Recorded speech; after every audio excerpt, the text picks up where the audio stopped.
When I was 17, my mom brought home a man she met online.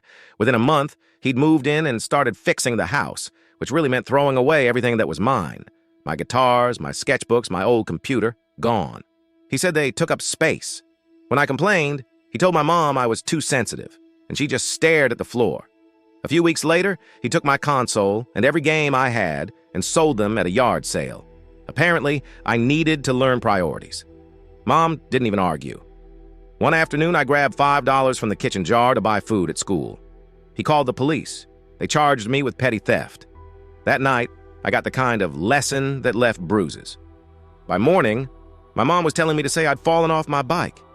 Then came the big surprise. They were sending me to a behavioral academy.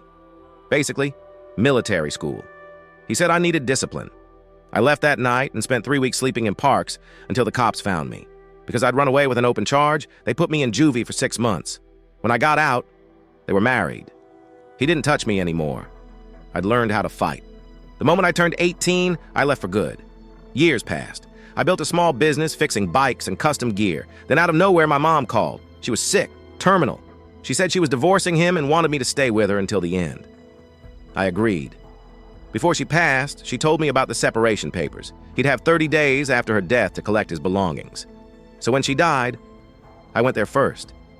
I sold every tool, every signed sports poster, every collectible coin. Altogether, about $30,000.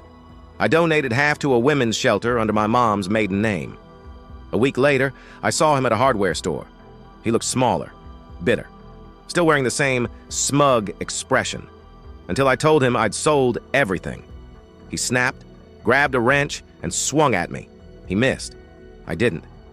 When the cops showed up, I was calm enough to hand them the security footage. He was charged with assault, vandalism, and resisting arrest.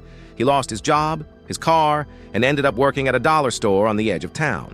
Sometimes I stop by after work, buy a single cheap wrench, and pay in change. The look on his face each time? Worth every cent. It's not noble, but after what he did, I stopped looking for noble. I just wanted balance.